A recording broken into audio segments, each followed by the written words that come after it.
ఎవరు రావచ్చు ఈసారి? ఎవరంటే స్పష్టంగా నేనైతే చెప్పలేనండి.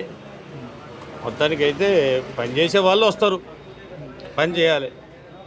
మీకు డబుల్ బెడ్రూమ్ ఫ్లాట్ వచ్చిందా? వచ్చింది సార్. ఎప్పుడు వచ్చింది సార్?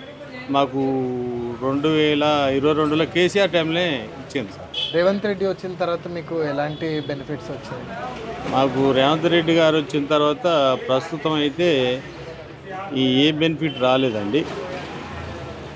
ప్రజెంట్గా అయితే ఏం లేదు సార్ రేవంత్ రెడ్డి గారు. సో మీకు ఏ ప్రభుత్వం లైక్ కొంచెం బెటర్ చేసింది, లేదంటే ఇంకా బెటర్ చేస్తే బాగుంటుందని అనిపించింది, అలాంటివి ఏమైనా కామెంట్స్ ఉన్నాయా?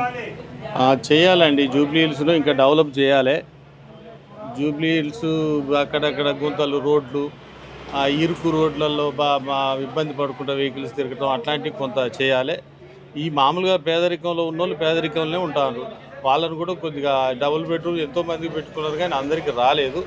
వాళ్ళకు ఇప్పుడు కాంగ్రెస్ ప్రభుత్వంలో వస్తుందని నమ్ముతాను మేము, కానీ రావాలి, అందరికీ రావాలి.